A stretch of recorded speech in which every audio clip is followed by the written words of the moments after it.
ഈശോയിലെല്ലാം ഉണ്ട്. ഈശോ മതിയായവനാണ്. നമ്മുടെ ആത്മീയതയുടെ വീട് പണിയുന്നത് ക്രിസ്തു എന്ന മൂലക്കല്ലിലാണ്. ഞാൻ കഴിഞ്ഞ വീഡിയോയിൽ പറഞ്ഞു കഴിഞ്ഞു. പക്ഷെ യേശുവിലേക്ക് നമ്മൾ എത്തിച്ചേരാൻ ആ ഒരു യാത്രയുണ്ട്. അത് കുറച്ച് പ്രയാസം നിറഞ്ഞതാകാൻ സാധ്യതയുണ്ട്. അനുഭവങ്ങൾ തന്ന് ദൈവം തന്നെയാണ് നമ്മളെ ക്രിസ്തു അനുഭവത്തിലേക്ക് കൊണ്ടുപോകുന്നത്. എങ്കിലും എവിടെയെങ്കിലും ഒരു സഹായം വേണമെന്ന് തോന്നിയാൽ, ഒരു ഹെൽപ്പ് വേണമെന്ന് തോന്നിയാൽ നിങ്ങൾ സമീപിക്കേണ്ട ഒരാളാണ് പരിശുദ്ധ അമ്മ. അമ്മ ഒരിക്കലും അമ്മയിലേക്ക് ആളുകളെ കൊണ്ടുവരുന്നില്ല. അമ്മയിലേക്ക് പോയവരൊക്കെ ഈശോയിൽ എത്തിച്ചേർന്നിട്ടുണ്ട്. സോ പരിശുദ്ധ അമ്മയാണ് ക്രിസ്തുവിലേക്കുള്ള വഴികാട്ടി. ചൂണ്ടുപലക എന്നൊക്കെ പറയുന്നത് പരിശുദ്ധ അമ്മയാണ്.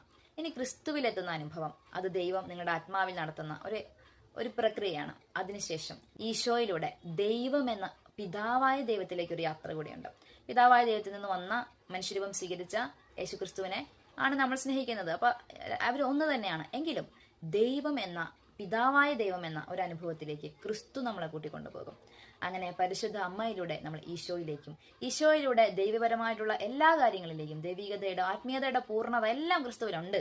എങ്കിലും ക്രിസ്തുവിൽ നിന്നും ദൈവപിതാവിന്റെ മഹത്വത്തിലേക്കുള്ള, അവിടുത്തെ വലുപ്പത്തിലേക്കുള്ള, അവിടുന്ന് ആരാണ് എന്നതിലേക്കുള്ള ഒരു യാത്ര കൂടിയുണ്ട്. അതൊരു ചെറിയ യാത്രയാണ്. കാരണം ക്രിസ്തുവും ദൈവവും ഒന്ന് തന്നെയാണ്. എങ്കിൽ തന്നെയും അതൊരു എക്സ്പീരിയൻസ് കൂടിയാണ്. അത് നിങ്ങൾ സ്വീകരിക്കണം. നിങ്ങൾക്കത് ലഭിക്കട്ടെ. കൂടാതെ പരിശുദ്ധാത്മാവെന്ന എന്നും എന്നും കൂടെ നടക്കുന്ന ഒരു കൂട്ടുകാരൻ, ഒരു ചങ്ങാതി, എപ്പോഴും കൈപിടിക്കുന്ന ഒരു പാർട്ട്ണർ, അങ്ങനെ ഒരു പാർട്ട്ണറെയും നിങ്ങൾക്ക് കിട്ടട്ടെ. നിങ്ങളുടെ ജീവിതത്തിന്റെ ഏത് ആവശ്യത്തിലേക്കും നിങ്ങൾ തനിച്ചല്ല, നിങ്ങൾക്ക് ഒരാളുണ്ട് എന്ന് ബോധിപ്പിക്കുന്ന അൺകണ്ടീഷണലായ ത്രിയേക ദൈവത്തിന്റെ സ്നേഹം നിങ്ങളുടെ ജീവിതങ്ങളിൽ ഉണ്ടാവട്ടെ എന്ന് ഞാൻ പ്രാർത്ഥിക്കുന്നു. എനിക്ക് വേണ്ടിയും നിങ്ങൾ പ്രാർത്ഥിക്കണം എന്ന് ഞാൻ ആഗ്രഹിക്കുകയാണ്.